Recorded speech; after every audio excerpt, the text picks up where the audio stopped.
বাংলাদেশ ও Saudi আরবের কূটনৈতিক সম্পর্কের ৫০ বছর পূর্তি উদযাপনের অংশ হিসেবে সৌদি আরবের জেদ্দায় অত্যন্ত জাঁকজমকপূর্ণ আয়োজন অনুষ্ঠিত হয়ে গেল made in Bangladesh expo ২০২৫।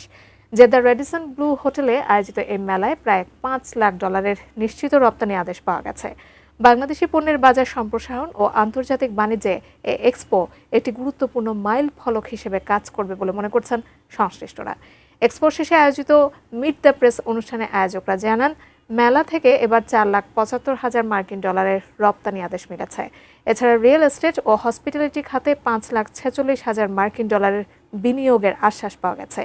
Made in Bangladesh এক্সপোর প্রতিষ্ঠাতা মোহাম্মদ লিটন আহমেদ সাংবাদিকদের সঙ্গে মতবিনিময়ে এই আয়োজনকে বাংলাদেশের বাণিজ্যিক অর্জনের ক্ষেত্রে এক বিশাল সাফল্য হিসেবে অভিহিত করেন। বাংলাদেশের সবচেয়ে বড় শ্রমবাজার সৌদি আরবে প্রায় ৩০ লাখ প্রবাসী বসবাস করেন। এই বিশাল বাজারে জনশক্তির পাশাপাশি বাংলাদেশি পোশাক ও পণ্যের ব্যাপক চাহিদা রয়েছে। সেই চাহিদা পূরণ ও বাজার সম্প্রসারণের লক্ষ্যে আয়োজিত এই এক্সপোতে বাংলাদেশের ৪০টি প্রতিষ্ঠান অংশগ্রহণ করে।